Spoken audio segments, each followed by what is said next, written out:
Good morning दोस्तों, निष्कर्ष online classes आज में आप सभी का स्वागत है। आज अपन एक नई वीडियो के साथ रणथंभौर दुर्ग पर किए गए आक्रमण अलाउद्दीन खिलजी के द्वारा उनके संबंधित कुछ तथ्यों के बारे में अपन जानकारी प्राप्त करेंगे, जो परीक्षा की दृष्टि से सबसे महत्वपूर्ण तथ्य होते हैं और इनसे संबंधित महत्वपूर्ण सवाल भी पूछे जाते हैं। तो ये वीडियो आप पूरा जरूर देखें और देखने के बाद उसको लाइक करें, शेयर करें, सब्सक्राइब करें, तो आने वाले वीडियो की आपको जानकारी प्राप्त होती रहे। आइए अपन रणथंभौर दुर्ग के बारे में जानकारी प्राप्त करते हैं। सबसे पहले मैं आपको बता दूं, रणथंभौर दुर्ग का जो शासक था उसका नाम था हमीरदेव। क्या नाम था? हमीरदेव। हमीरदेव जब शासक बना तब उसके पिता छत्र सिंह का यह हमीरदेव तीसरा पुत्र था, क्योंकि तीसरा पुत्र होने के कारण सबसे योग्य पुत्र यह था। योग्य पुत्र होने के कारण उसके पिता ने अपने ही शासन काल में उसको रणथंभौर दुर्ग का शासक घोषित कर दिया गया था। तो आज की समय सीमा एक बार अपन देख लें, 1282 से लगाकर 1301 तक उसकी समय सीमा रहेगी रणथंभौर दुर्ग पर। उसके बाद अपन राज्यारोहण देखेंगे। उसका राज्यारोहण जो किया था वो 1282 में किया था। राज्यारोहण करने के बाद उसने सबसे पहला काम उसने दिग्विजय नीति अपनाई थी। दिग्विजय नीति किस नीति को कहते हैं? जब कोई शासक अपनी सीमाओं का विस्तार करना आरंभ कर देता है, तो रणथंभौर ने भी दिग्विजय नीति को अपनाया था। कब? 1288 के अंदर उसने दिग्विजय नीति को अपनाया। दिग्विजय नीति को अपनाते हुए उसने सबसे पहले मेवाड़ के शासक समर सिंह के ऊपर आक्रमण किया था। समर सिंह को उसने पराजित कर दिया। पराजित करने के बाद उसकी जो धाक है या उसका प्रभाव है हमीरदेव का, वो चारों दिशाओं में फैलने लग गया। उसका प्रभाव को देखते ही सबसे पहले रणथंभौर दुर्ग के समीप दिल्ली का जो शासक था उसका नाम था जलालुद्दीन खिलजी, क्योंकि जलालुद्दीन खिलजी को इस मन में इस बात का डर था कि हमीरदेव सीमाओं का विस्तार करके कभी न कभी दिल्ली पर आक्रमण कर सकता है। इसलिए उसने सबसे पहला काम, जलालुद्दीन के मन में शत्रुता होने के कारण जलालुद्दीन ने हमीरदेव की शक्ति को क्या करना चाहता था? समाप्त करना चाहता था। तो समाप्त करने के उद्देश्य से जलालुद्दीन ने पहला आक्रमण 1290 में किया था। दुर्ग के चारों सेनाओं को एकत्रित करके उसने आक्रमण करने की कोशिश की, परंतु उसे सफलता नहीं मिल पाई जलालुद्दीन को। तब उसने दूसरा आक्रमण किया था 1292 में। उस आक्रमण के दौरान भी जलालुद्दीन को सफलता नहीं मिल पाई। आखिरकार उसने उस दुर्ग के बारे में ऐसा तथ्य कहते हुए कि एक मुसलमान के दाढ़ी के बाल के बराबर ऐसा दुर्ग है, ऐसा कहते उसने उस दुर्ग को, स्थान को छोड़ दिया। और इसका जो आंखों देखा वर्णन, जलालुद्दीन के द्वारा जो आक्रमण किया गया था रणथंभौर के दुर्ग पर, उसका आंखों देखा जो वर्णन किया गया था, वह आंखों देखा वर्णन अमीर खुसरो का एक ग्रंथ है, मिफ्ताह उल फुतह। याद रखना, ये महत्वपूर्ण जानकारी। इसके लिए उस ग्रंथ के अंदर वो सारी विस्तृत जानकारी दी गई है। किसकी? जलालुद्दीन खिलजी की। आइए अब उसका भतीजा अलाउद्दीन खिलजी, अर्थात अलाउद्दीन खिलजी का बच्चा था जलालुद्दीन खिलजी। अलाउद्दीन खिलजी के मन में यह घटना लग गई कि कभी न कभी मुझे शासक बनना है। तो शासक बनना है तो उसने क्या करना पड़ेगा? उसने क्या काम किया? अपने ही चाचा को 1296 ईस्वी में हत्या करने के बाद उसने दिल्ली का शासन स्थापित कर दिया। और दिल्ली के शासन को स्थापित करने के बाद उसके मन में डर था कि हमीरदेव को जो शक्ति बढ़ रही है उसको समाप्त करना है। तो अलाउद्दीन खिलजी की शत्रुता किसके साथ प्रारंभ हो गई? हमीरदेव के साथ आरंभ हो गई। अब अगला जो महत्वपूर्ण टॉपिक आरंभ होने जा रहा है, अलाउद्दीन खिलजी और हमीरदेव के बीच जो शत्रुता हुई थी, इसके महत्वपूर्ण कारण क्या रहेंगे? देखिए, मैं आपको पहला कारण बताता हूं, सामरिक महत्व होना। पहला कारण क्या रहेगा? सामरिक महत्व होना। देखो, सामरिक महत्व क्या होता है?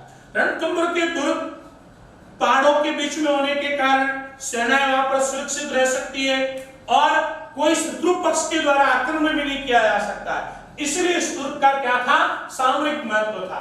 दूसरा कारण, रणथंभौर का दुर्ग दिल्ली के निकट होने के कारण जब कोई सेना दिल्ली से युद्ध करने जाती है तो रात्रि विश्राम करने के लिए रणथंभौर का दुर्ग सबसे उपयोगी माना जाता है। ये इसका दूसरा कारण था।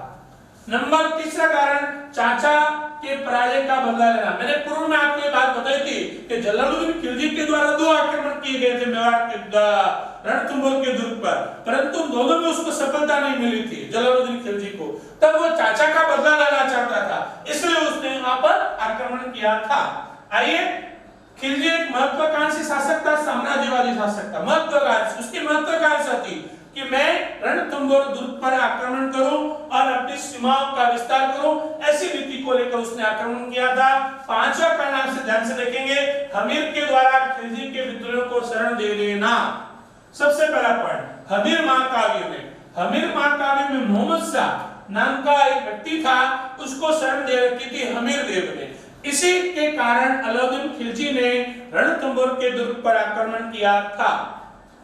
परंतु एक मुस्लिम इतिहासकार है, उसका नाम है इमामी के अनुसार, उसने गुजरात अभियान को लेकर उल्लू खान नुसरत खान गए थे, उनके साथ मोहम्मद शाह केहू भी थे, परंतु जालोर के निकट उनके धन के बंटवारे को लेकर आपसी मतभेद हो गया था।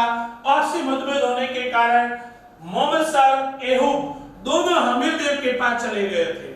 जब अलाउद्दीन खिलजी ने हमीर देव को कहा कि जो मेरे विद्रोही है दोनों, उनको मुझसे वापस लौटवा दे, परंतु हमीर देव ने कहा कि राजपूत का एक धर्म होता है, जो शरण में आया हुआ होता है उसकी हमारी रक्षा करनी होती है, इसलिए उसने वापस नहीं लौटाए थे।